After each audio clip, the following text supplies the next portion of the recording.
Hey guys welcome back to channel చీకటిలో movie review Telugu. ఈ heroine ఎవరో మీకు తెలిసే కదా, నాగ చైతన్య వాళ్ళ భార్య అనమాట. సో ఈ యొక్క కొత్త సినిమా అయితే తీయడం జరిగింది. ఈ సినిమాకి అడ్వర్టైజ్ కూడా ప్రమోషన్ అయితే చేయడం జరిగింది అనమాట. ఈ సినిమా అయితే అమెజాన్ ప్రైమ్ వీడియోలో అవైలబుల్ ఉంది, వెళ్ళి చూడండి. తెలుగులో కూడా మంచి అవైలబుల్ ఉంది. లాంగ్వేజ్ అయితే పాన్ ఇండియా లెవెల్ అయితే తీయడం జరిగింది సినిమా అయితే. సో ఫస్ట్ స్టార్టింగ్లో ఏంటంటే నార్మల్‌గా ఒక చిన్న చిన్న మర్డర్‌లు అయితే అది యావరేజ్‌గానే తీసుకుంటారనమాట. ఓవర్ పట్టించుకోరు. దాని తర్వాత ఒక హీరోయిన్ ఉంటది. హీరోయిన్‌కి ఒక ఫ్రెండ్ ఉంటది. కొలీగ్ ఆఫీస్‌లో అయితే ఇక ఒక పనుంది అని చెప్పేసి వెళ్తాదనమాట.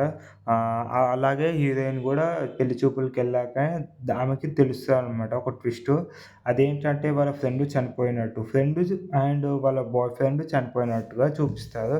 అది అలా ఎలా జరిగింది? మర్డరా? ప్రీ ప్లాన్ మర్డరా? లేకపోతే సూసైడా? అని చెప్పేసి కేస్ ఏదైతే టేకప్ చేసుకొని అలా చేస్తూ ఉంటారో, ఈ హీరోయిన్ ఒక జాబ్ చేస్తది. అదేంటంటే మీడియా ద్వారా జాబ్ చేయడం జరుగుతుంది. మీడియా టు క్రైమ్ రిపోర్టర్ లాగా అయిపోతదనమాట. మీరు మీరు వెళ్ళి చూడండి. ఈ స్టోరీ మొత్తం చెప్తే స్పాయిలర్ అవుతది సినిమా. ఫ్యామిలీతో అంటే చూడాల్సిన అవసరం లేదు గానీ ఉంటది, చూడొచ్చు సినిమా మాత్రం. సస్పెన్స్ థ్రిల్లర్ మాత్రం నెక్స్ట్ లెవెల్ అయితే ఉంటదనమాట. ఓకేనా? Like, share, subscribe.